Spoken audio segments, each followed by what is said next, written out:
Danes se lotevamo res enega obsežnega dokumenta. Gre za tožbo Mag Mihaela Bellisa proti Evropski uniji in Republiki Sloveniji. In to v imenu, pazite, kar celotnega prebivalstva Slovenije. Res je, dokument je precej zajeten in zahteva, kot ste omenili, ogromno odškodnino, skoraj 3,6 milijarde evrov. 3,6 milijarde. Ja. Vse to naj bi temeljilo na domnevnih kršitvah prava EU, slovenske ustave, pa tudi zakonov in Evropske konvencije o človekovih pravicah. Dobro, ampak kaj je v bistvu osrednji očitek? Sliši se, da gre za trditev, da so te kršitve, da so povzročile čisto konkretno škodo na zdravju ljudi. Tako je. Tožba to škodo povezuje predvsem z izvajanjem, globalne agende 2030. Agende 2030, aha.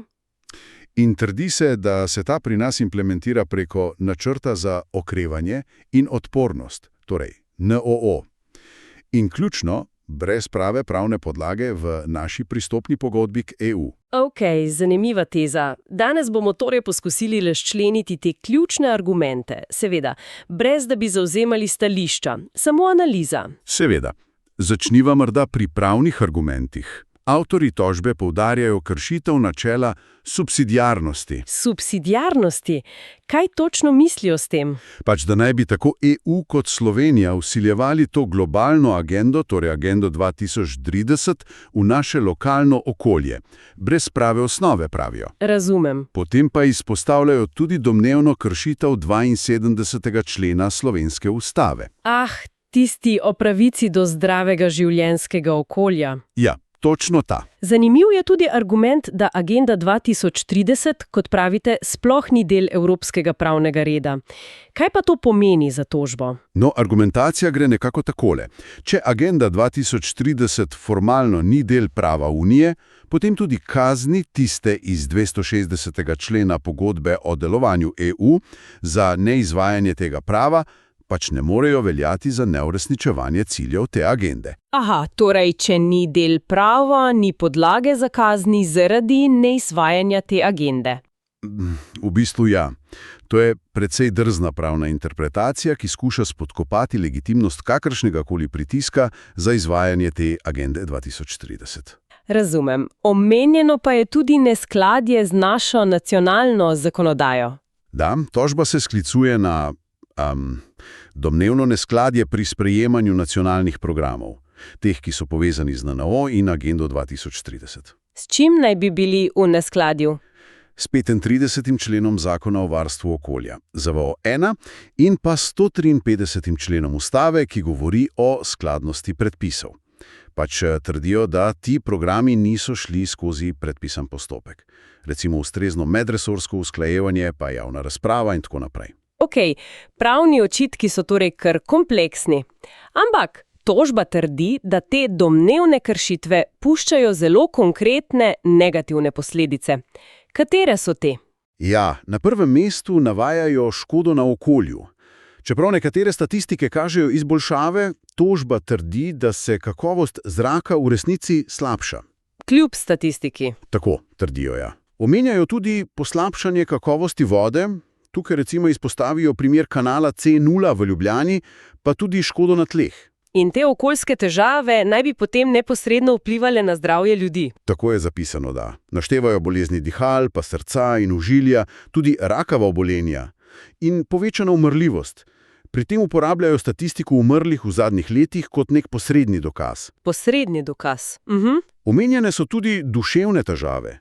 Pa izpostavljenost znanim strupnim snovem, kot sta svenec, recimo v Mežiški dolini, pa azbest.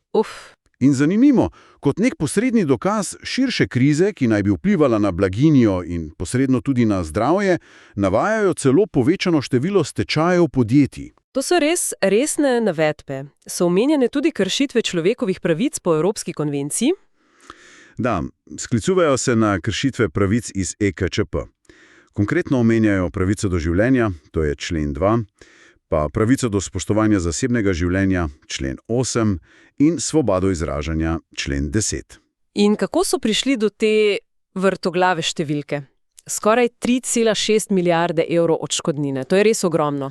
Ja, znesek je res impresiven. Izračun v tožbi temelji na dveh glavnih postavkah. Ok. Prva so ocenjeni dodatni stroški zdravljenja zaradi onesnaženosti zraka. Tukaj se sklicujejo na podatke Svetovne zdravstvene organizacije, WHO, specifično za Ljubljano, in ocenjujejo strošek na, mislim, da 1502 evra na prebivalca na leto. Na prebivalca. Na leto. Na leto, ja.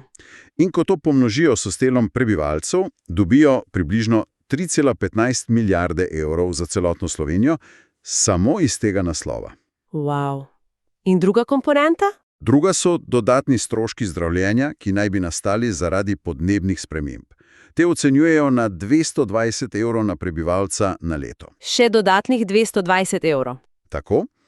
In to skupaj nanese še okoli 462 milijonov evrov.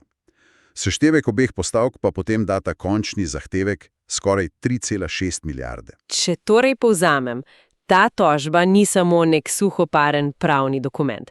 Predstavlja obsežen izziv temu, kako se globalne agende, kot je ta Agenda 2030, prenašajo v nacionalne strategije, kot je naš NOO. Točno. Postavlja vprašanja o skladnosti teh procesov z našo zakonodajo, ustavo in, kar je morda najbolj pereče, o njihovem dejanskem vplivu na zdravje ljudi, na okolje in na naše temeljne pravice. Drži.